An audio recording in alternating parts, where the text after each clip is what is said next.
Buenas tardes, queridos amigos. Bienvenidos a Vladimir a la Una. En esta coyuntura, por supuesto, no es posible tener música los viernes, como veníamos acostumbrando, veníamos como haciendo de manera reiterada, pues, durante varias semanas. En algún momento retomaremos esa tradición. Por lo pronto, tenemos hoy como invitado al economista Francisco Rodríguez, quien en otras oportunidades ha estado en nuestro programa, y con él vamos a hablar un poco sobre el impacto que tiene esta situación política actual en la economía venezolana, en la percepción de nuestro país, y vamos a hablar de otros temas, la inflación, por supuesto, el comportamiento de los bonos venezolanos, mucha temática pendiente. Bienvenido, Francisco, gracias por venir a Venezuela. Buenas tardes, Vladimir, gusto estar aquí. Bueno, ¿qué notas de distinto en la Venezuela que dejaste la última vez que llegaste, que viniste a nuestro país, y la que tenemos hoy? Bueno, ciertamente es un país mucho más convulsionado. O sea, hay una conflictividad política más acrecentada. Efectivamente, los temas políticos parecieran estar dominando en el interés de la gente incluso sobre la misma dinámica económica. Y eso también afecta la percepción desde afuera. O sea, la labor que nosotros hacemos en Torneo Capital tiene mucho que ver con hacer un seguimiento de la economía para tratar de entender el comportamiento de la deuda pública y cuáles son las perspectivas de inversión sobre esta economía. Y cada vez que los inversionistas de deuda ven a un país en el cual hay grandes manifestaciones, hay grandes enfrentamientos, hay episodios de violencia, eso se convierte en un impedimento adicional, una preocupación adicional para la inversión. Claro, esa es, digamos, una percepción que puede cambiar cuando hay cambios, digamos, cuando hay cambio de señales en cuanto a si hay diálogo político, si se suaviza la coyuntura, si el gobierno anuncia algunas medidas. ¿Qué puede, desde el punto de vista de las maniobras económicas o de las decisiones económicas, hacer cambiar la percepción que se tiene de Venezuela hoy? ¿Qué es posible hacer dentro de este esquema que tenemos en la actualidad? No, bueno, hay muchas cosas que se pueden hacer para cambiar la política económica. O sea, por ejemplo, la política cambiaria. O sea, la política cambiaria venezolana es muy, muy problemática. O sea, tú tienes un tipo de cambio oficial a 10 bolívares por dólar que todo el mundo sabe que está totalmente desligado de la realidad. Incluso el mismo tipo de cambio supuestamente más competitivo, oficial, que es el DICOM, también está muy lejano de lo que la gente está dispuesta a pagar por él.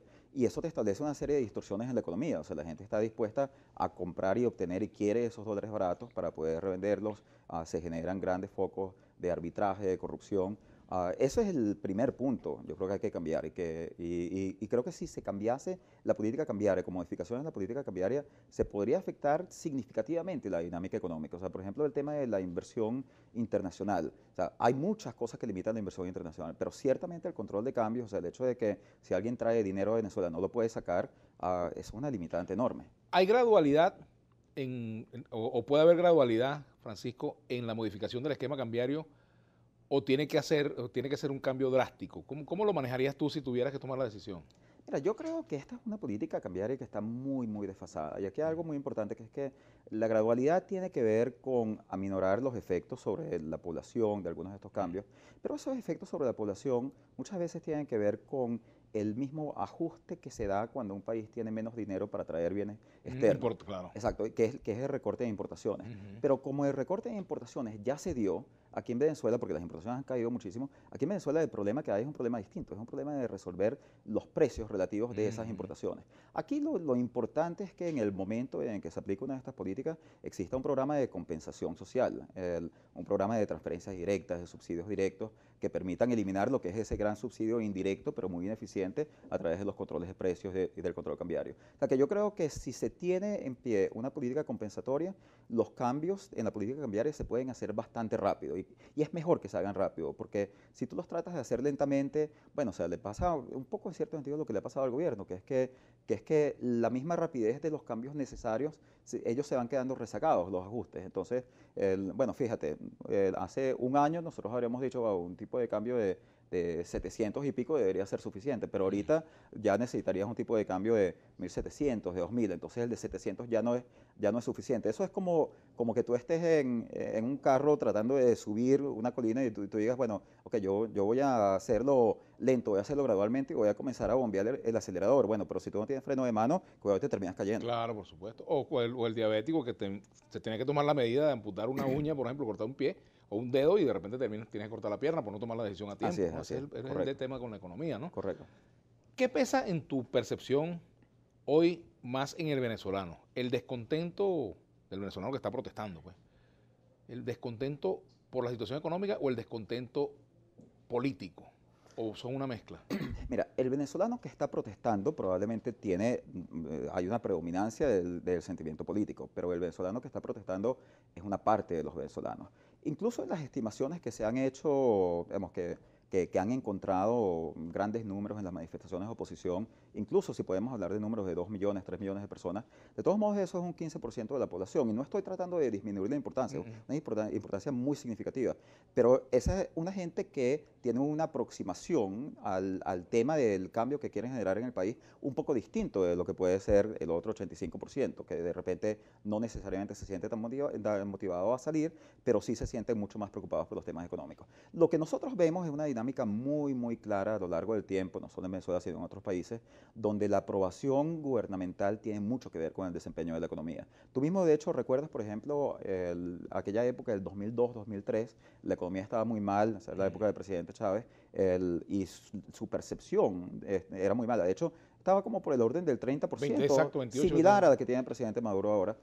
Después hubo mejoras en la economía, subieron los precios del petróleo, se genera una expansión económica en el 2004 y a partir del 2004 y comienza a subir la aprobación del presidente Chávez. Entonces la aprobación en Venezuela está muy, muy correlacionada con el estado de la economía y por lo tanto con el precio del petróleo también. Alguien dijo que aquí en Venezuela no hay buenos ni malos gobiernos, sino buenos o malos precios del petróleo. Eso tiene un gran componente de verdad, sí. Lamentablemente es así. Estaba leyendo un titular por aquí según el cual los bonos venezolanos abrieron ayer a la baja, impulsados por la crisis interna. ¿Cómo se comportan los tenedores de bonos en una situación como esta? Mira, eso es algo bien, bien complejo porque el país está muy difícil de entender para los tenedores de bonos. O sea, había un tiempo, por ejemplo, en las elecciones del 2012, en el cual el mercado pensaba que una victoria de Capriles sería algo muy bueno y le estaba iría apostando, porque hay algunos que pensaban que se iba a dar, otros que pensaban que no se iba a dar, pero cuando gana el presidente Chávez en el 2012, gana con un margen muy decisivo, 12%. se caen los bonos de la deuda. O sea, la gente pensaba que una presidencia de Chávez era mucho peor que una presidencia de Capriles. Eso no está pasando ahora. O sea, ahora hay una visión un poco más confusa de parte de los tenedores de bonos, que no saben muy bien exactamente si para la deuda pública, para el precio de la deuda pública, es mejor que haya un cambio de régimen o no, porque se mezclan los temas de desconocimiento, de la posibilidad del desconocimiento de la deuda. O sea, la Asamblea Nacional ha puesto en el tapete la idea de que tal vez algunas deudas son ilegítimas, algunas deudas son ilegales. Entonces los mercados no saben muy bien cómo evaluar ese tema de si está aumentando la posibilidad de impago de la deuda. Y también el otro tema frente al cual siempre son cautelosos, o sea, siempre que hay, en cualquier país del mundo, siempre que hay manifestaciones, enfrentamientos en la calle, lo que dicen los tenedores de bonos es, en este conflicto político la posibilidad de un accidente es mucho mayor, la posibilidad de que de repente no se consiga dinero para pagar la deuda porque hay un conflicto político. Eso también es una posibilidad y por lo tanto los atemoriza. Claro, también siendo realista, viendo las cosas de una manera pragmática también, un eventual nuevo gobierno que asuma, anunciando, bueno, ya saben, aquellos que financiaron, que dieron préstamos bajo las condiciones anteriores, saben que perdieron su dinero. Eso es muy poco probable que ocurra, digo yo. Pero vamos a comentar eso al regreso, Francisco, y no tenemos tweet. Vamos a hacer los comentarios sobre este punto al regreso con Francisco Rodríguez, quien es un alto representante pues de Torino Capital.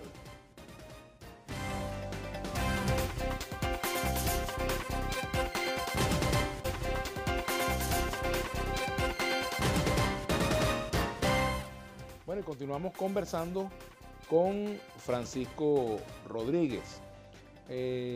Hablamos sobre el comportamiento de los bonos venezolanos, hasta qué punto ese comportamiento, ese nerviosismo tiene asidero en la realidad, hasta qué punto se puede considerar altamente riesgoso.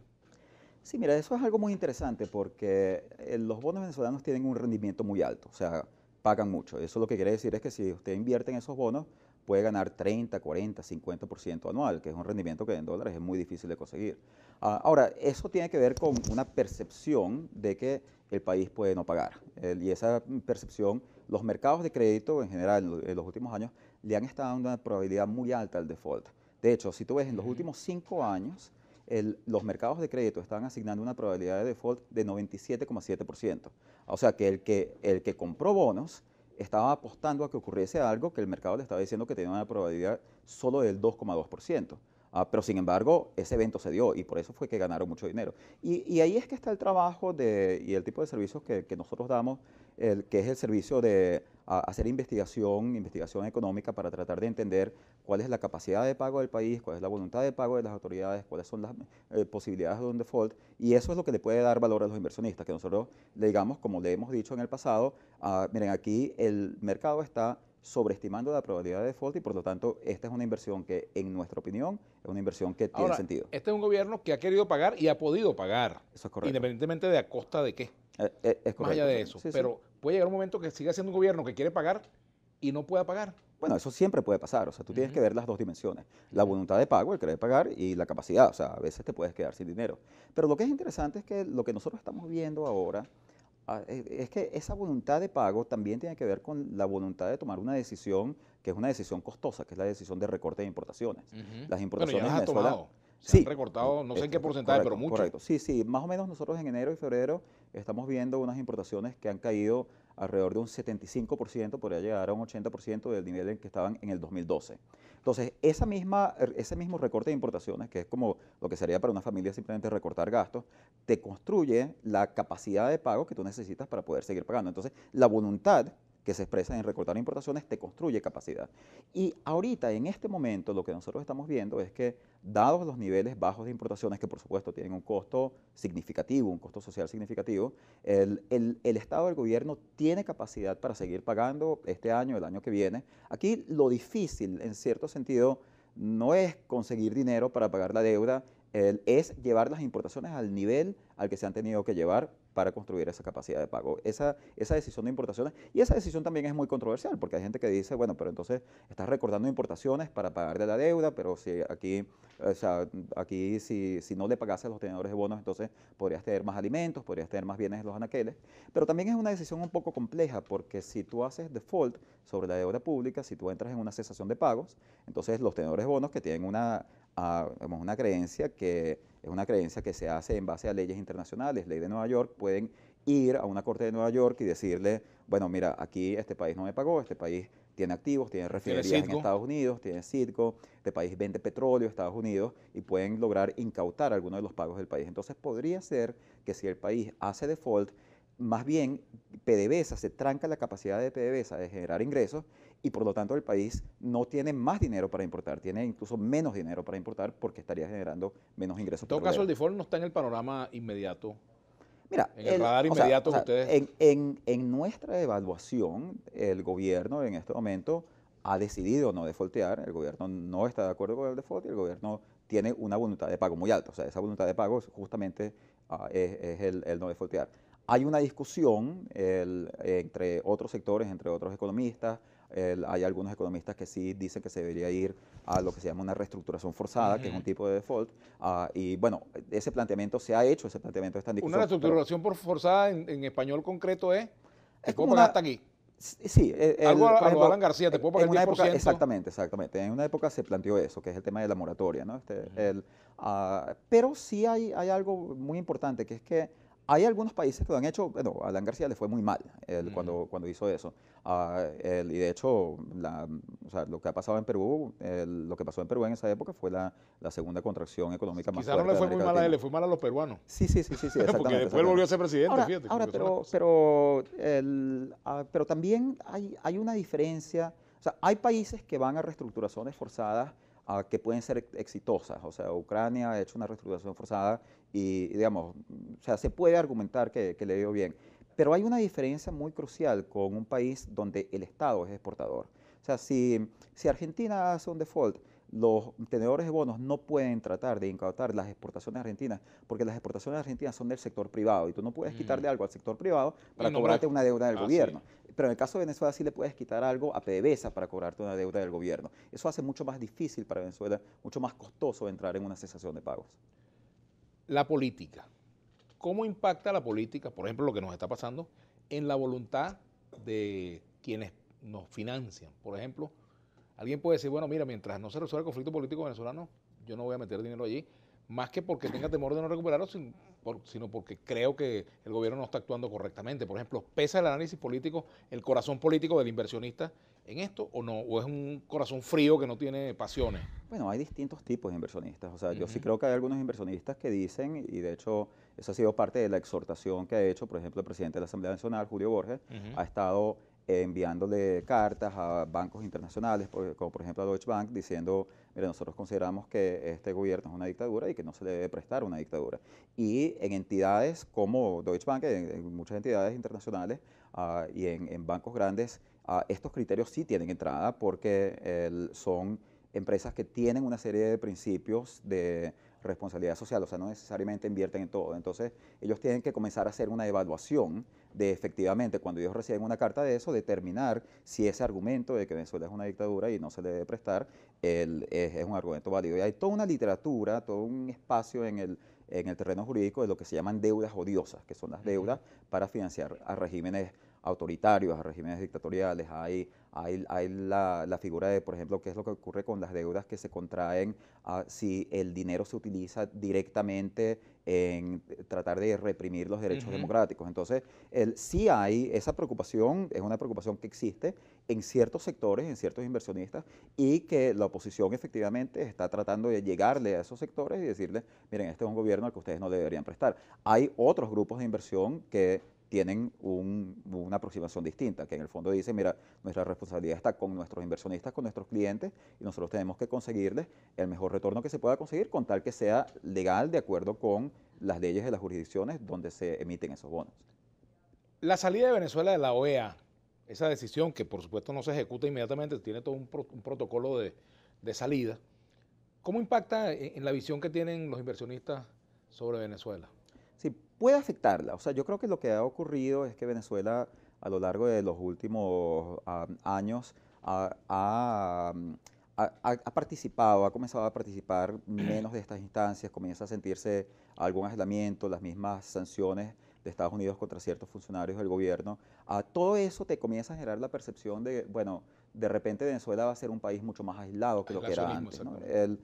Y además aquí también se mezcla otro tema, que es que bueno, ¿cuándo es que aquí se puede llegar a un nivel de sanciones mayores? Ese es un temor que tienen los inversionistas. O sea, Estados Unidos en algún momento decidirá dar el paso de sanciones a funcionarios a sanciones económicas globales contra Venezuela. Eso es algo que comienza a estar en discusión mucho más con cuando, ¿Tú digamos, lo ves algunas partes del... Bueno, probable, o sea, medianamente probable, digamos, altamente es probable? posible, o sea, yo diría que no es imposible, y no es imposible porque en particular en el Partido Republicano de Estados Unidos, ahí que es el partido que está en el poder ahora, hay un grupo de ese partido que piensa que las sanciones económicas sí funcionan. O sea, y hay un grupo que piensa que, por ejemplo, las sanciones hacia Cuba han sido la política correcta a seguir. Entonces, es posible que en un momento, yo no creo que necesariamente es algo que yo veo ahora, que ocurriría ahora, pero creo que si nosotros avanzamos en la profundización de la crisis política, es algo que podría estar sobre el tapete en algún momento y por supuesto que ese es uno de los riesgos que los inversionistas evalúan. Wilfredo Contreras, pregúntale que si no es un mal negocio y pérdida para la nación pagar tasas de rendimiento tan altas en los bonos. Sí, o sea, definitivamente la deuda es costosa, pero o Ujú. sea, los economistas siempre pensamos en términos de los costos de las alternativas. O sea, ¿qué sería más costoso? Dejar de pagar eso y someterse, por ejemplo, a estos procesos de incautación, de embargo de activos, o sea, que PDVSA viese fuertemente limitada o perdiese una gran parte de la capacidad de generar ingresos. Entonces uno tiene que evaluar esos costos. Pero hay una realidad que es que Venezuela es esencialmente lo que nosotros llamamos un país que tiene los mercados financieros cerrados. Esas altas tasas de rendimiento son reflejo de que los mercados financieros no le quieren prestar a Venezuela. No le quieren prestar por problemas de la política económica, porque no les gustan las políticas económicas, no creen que son políticas económicas sostenibles, no le quieren prestar por la conflictividad política. Y eso lo que quiere decir es que para Venezuela es muy costoso acceder a estos mercados Y por eso es que Venezuela tiene que terminar, por ejemplo, recortando importaciones, porque no puede refinanciar su deuda. Lo lógico, para los países normales las deudas no se pagan, las deudas se Se refinancian. refinancian, así es. Pero como Venezuela no tiene acceso a los mercados financieros, no puede refinanciarla. Tiene que pagar. Bueno, tenemos un tuit por aquí para Francisco Rodríguez, lo vamos a responder al regreso. ¿Por qué el gobierno insiste en aumentar el salario mínimo en vez de atacar la inflación? Hernison Rada. Buena pregunta para el regreso. Y yo te agrego una por aquí. Pregúntale si es cierto que lo que el gobierno dice de que los indicadores del país son falsos y que el riesgo país es fabricado. Buena pregunta, ya regresamos.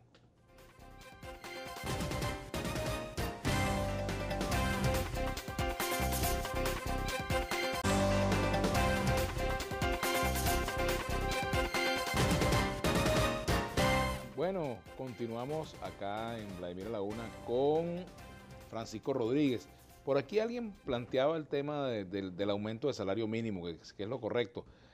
¿Por qué el gobierno insiste en aumentar salario mínimo en vez de atacar la inflación? Hernison Rada, y ahí empato también con una pregunta con respecto a qué cálculo tienes tú de inflación Sí. para los próximos, para este año. Sí. Bueno, nosotros ahorita estamos viendo una inflación en este momento de 481%.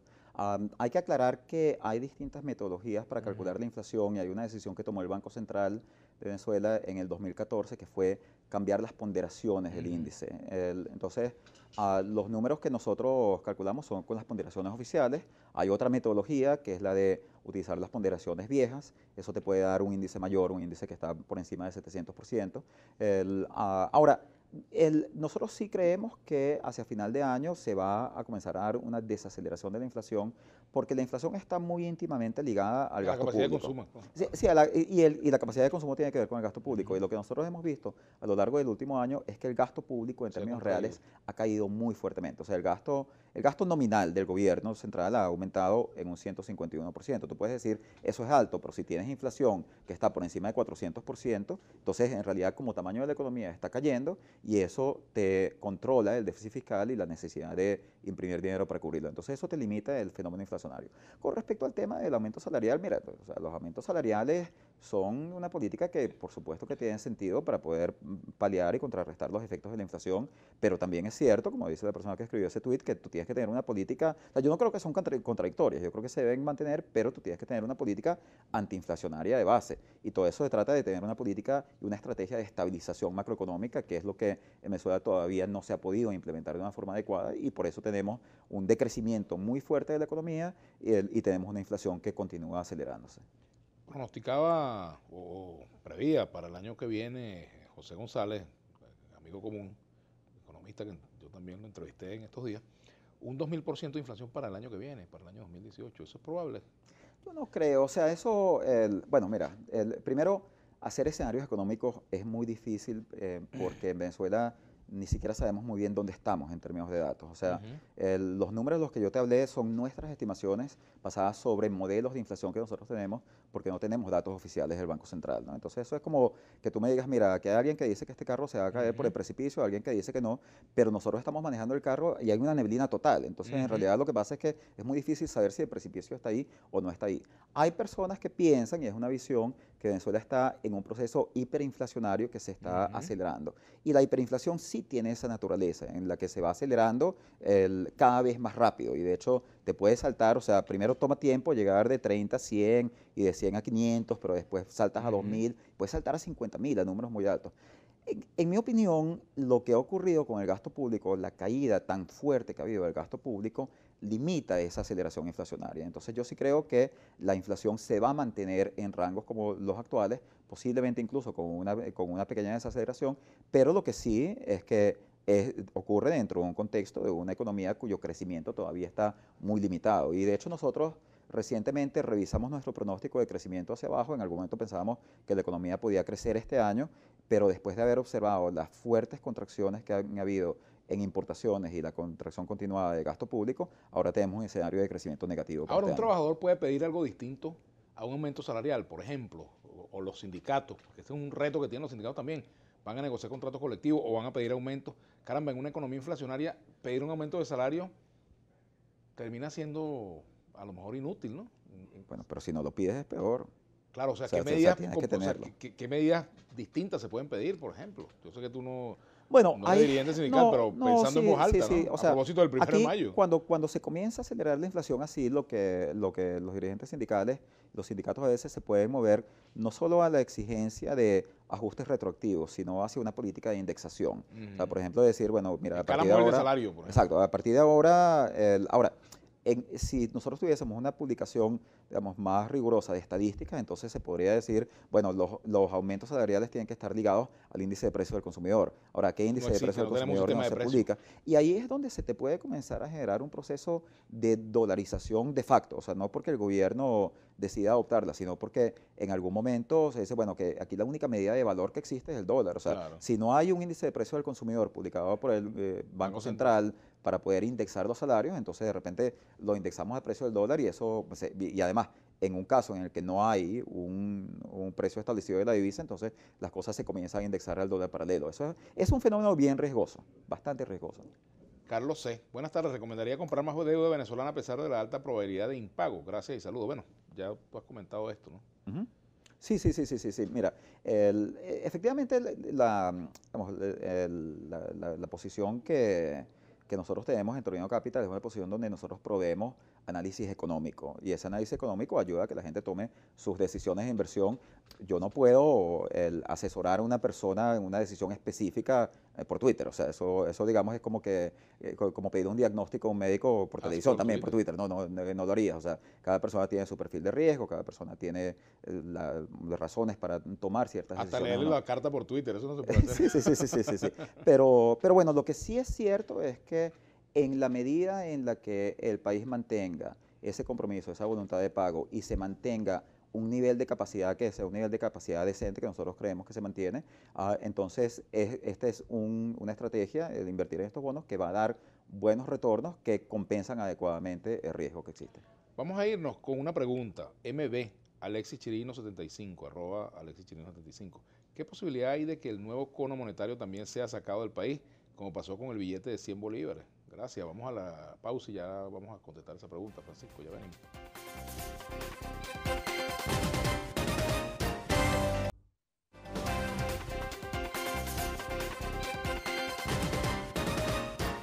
Bueno, continuamos con el economista Francisco Rodríguez. ¿Qué posibilidad hay de que el nuevo cono monetario también sea sacado del país, como pasó con el billete de 100 bolívares? Pregunta Alexis Chirino. Y por aquí Horacio Hernández, una pregunta que está asociada. ¿Es posible que los nuevos billetes sean manejados a discrecionalidad por actores políticos sin pasar por el Banco Central de Venezuela? Bueno, son preguntas que se hace la Sí, no, audiencia. la verdad que eso no sé, o sea, yo creo que ahí en general el Banco Central tiene una serie de mecanismos de seguridad, pero si se están violando, la verdad que no es algo sobre lo que yo tengo información. El tema, lo que pasa con los billetes, o sea, yo creo que ahí hay varios fenómenos, pero hay un fenómeno que es importante que hay que entender, que es que el, o sea, la moneda tiene un valor, pero el papel también tiene un valor. Entonces, en la medida en que el valor de la moneda se deteriora, puedes llegar a un momento que el papel, y en particular el papel que se utiliza en Venezuela, es un papel de seguridad de muy alta calidad, puede Termina tener un valiendo valor mayor. independiente. Entonces ahí ya hay grupos que pueden decir, bueno, mira, incluso hay cuestiones o sea, ha habido informaciones de que De se han utilizado para falsificación. falsificación, que pueden decir, yo prefiero simplemente, o sea, no me importa perder el valor adquisitivo de 100 bolívares, que es muy poco, porque el valor de este papel vale mucho, y eso te lleva a la dinámica en la que se puede sacar. Entonces, o sea, la respuesta sería, si la moneda pierde valor, si estos nuevos billetes pierden valor tan rápidamente como los viejos y no son sustituidos a tiempo por billetes de más alta denominación, se puede dar un fenómeno muy similar. Esta decisión de ir renovando mensualmente la vida al billete de 100, ¿cómo te ¿Mm? parece?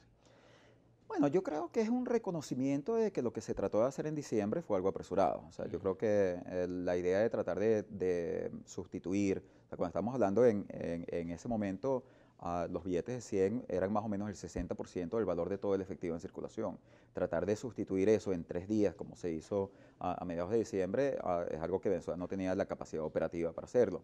Y efectivamente el gobierno ha ido reconociendo por los hechos que esto es algo que toma mucho más tiempo. No se hizo el reconocimiento de una, o sea, no fue que se dijo, no son 3 días, son 6 meses, se dijo son 3 días, es un mes, y bueno, después se ha venido renovando. Pero yo creo que es un reconocimiento de que todavía no se ha dado la sustitución, los tiempos para la sustitución. Estas cosas toman tiempo.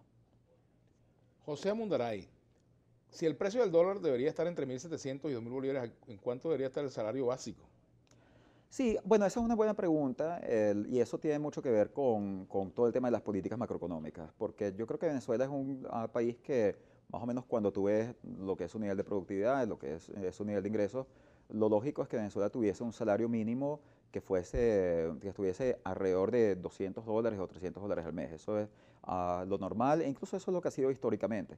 Pero ahorita las políticas macroeconómicas distorsionan mucho eso. Y bueno, y el hecho es que nosotros tenemos una política cambiaria donde el gobierno sigue vendiendo, utilizando para muchos fines dólares a 10 y dólares a 720. Entonces el dólar paralelo es como que el reflejo de los otros dólares.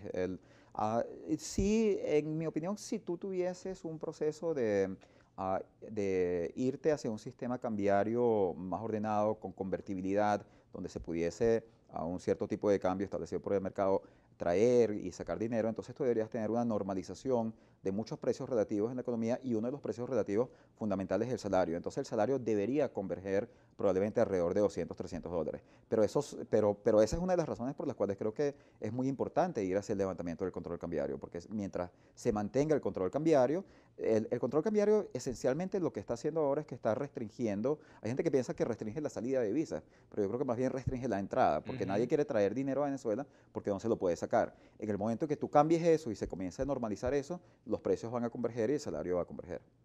Más bien es un descontrol cambiario. Pregúntale si es cierto que lo que el gobierno dice de que los indicadores del país son falsos y que el riesgo país es fabricado. ¿Hasta dónde puede ser cierto esto que dice Lester Rodríguez? Mira, yo O lo creo, que o él sea, pregunta. yo la forma en la que lo vería es que, o sea, el riesgo país es un poco el fenómeno del que nosotros estábamos hablando. El riesgo país es el precio que tiene que pagar el país adicional a Por lo la que pagan otros percepción. países para pedir prestado dinero. O sea, es la compensación adicional que le tiene que ofrecer a los inversionistas. Y ese precio es muy alto, ese costo es muy alto porque hay esa percepción de impago. Yo sí creo que es cierto que esa percepción de impago está exagerada, o sea, es muy alta y efectivamente la realidad te lo ha demostrado a lo largo de los últimos 5 años. La percepción era prácticamente la certeza de un default y efectivamente el país siguió pagando. Entonces yo creo que el gobierno sí tiene un argumento que a mí me parece que es consono con lo que ha pasado, de que los mercados lo han estado penalizando excesivamente. Pero bueno, al mismo tiempo también es cierto que hay cosas que el gobierno podría hacer para mejorar esa percepción, tales como la publicación de estadísticas que no se han dado y que por lo tanto hacen difícil. Y esto es un tema bastante complejo porque incluso hay muchos fondos de inversión que simple y llanamente te dicen, yo no puedo invertir en Venezuela porque no tengo información para tomar una Claro. decisión razonada. Eso es como meterse en una calle oscura. Fran Suárez, hay una gran diferencia entre default y defraud. Defraudar a los inversionistas cuando disminuye, entre paréntesis, queman activos productivos. Bueno, vamos a ir a la pausa y comentaremos esto con nuestro entrevistado de hoy, Francisco Rodríguez. Por cierto, me gustaría saber cuál es tu perspectiva de comportamiento del mercado petrolero. ¿Puede cambiar drásticamente el ingreso petrolero hacia arriba por un evento, una especie de cisne negro en la economía mundial o en la política? Vamos a la pausa, ya venimos con Francisco Rodríguez. ¿Hasta qué punto eso es posible hoy?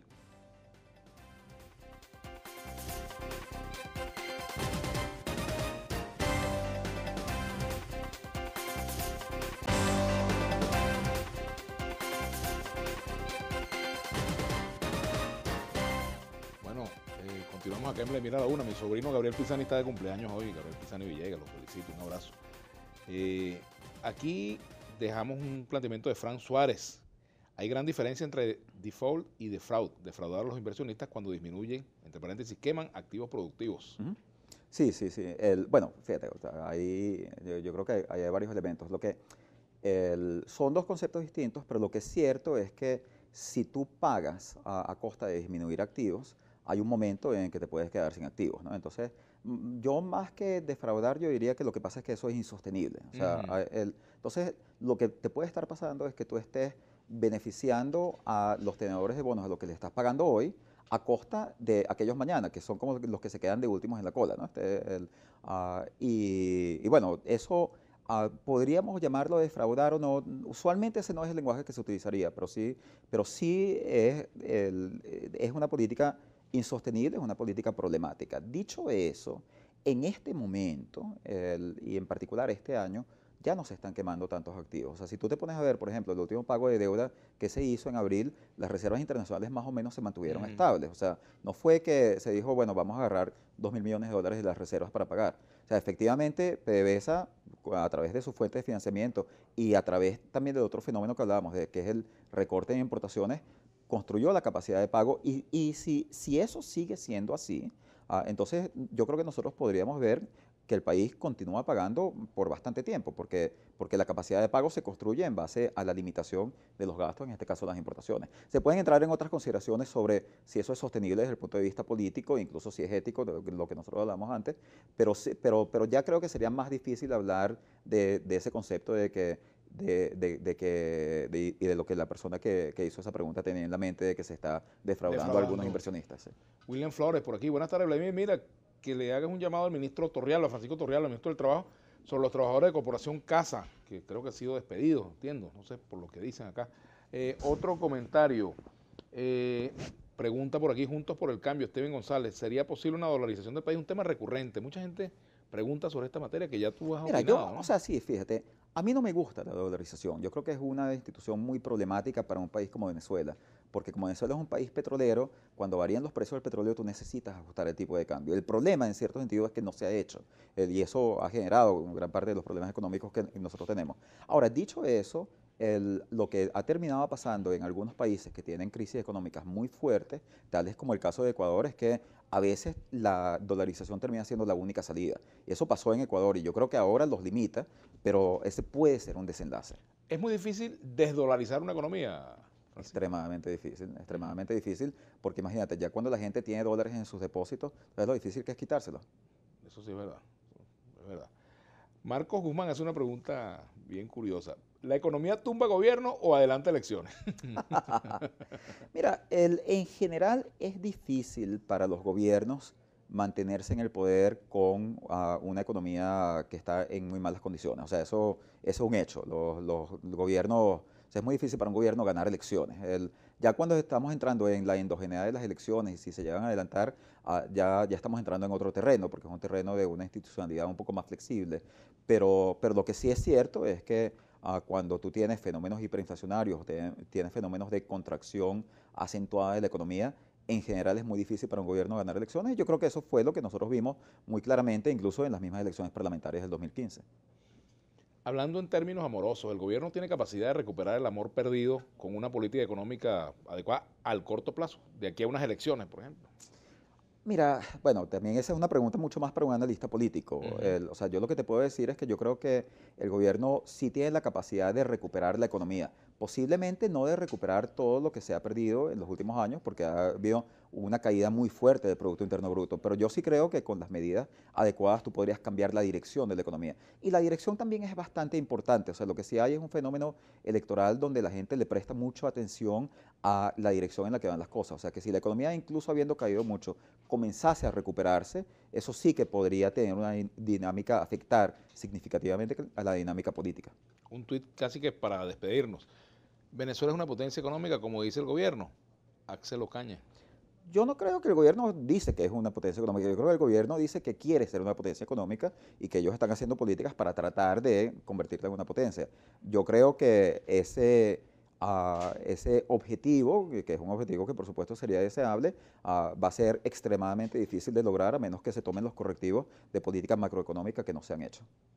El entrevistado de Vladimir Laguna habla en términos conservadores de que la inflación va a 481 este año. ¿Es conservador ese estimado? Mira, hay diferencias entre los economistas con respecto a cuál es el nivel de la inflación ahora y como te dije, eso también tiene que ver mucho con las ponderaciones y temas metodológicos. Lo ideal sería que el Banco Central publicase las cifras, entonces terminaríamos con esta discusión. Tendríamos una cifra, como en todos los países, de cuánto es la inflación ahora. ¿Tenemos esta inflación? Nosotros tenemos un fenómeno que se puede concebir como estanflación o peor aún, porque la estanflación es estancamiento, la economía se está contrayendo ahora, entonces tenemos algo así como una contrainflación. Contrainflación, que es un término bastante complicado. Lo acabamos de inventar. Así es. Muchas gracias, Francisco. A ti.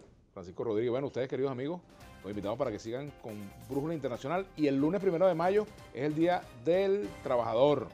Nosotros trabajamos ese día, vamos a estar en vivo, transmitiendo pues acá.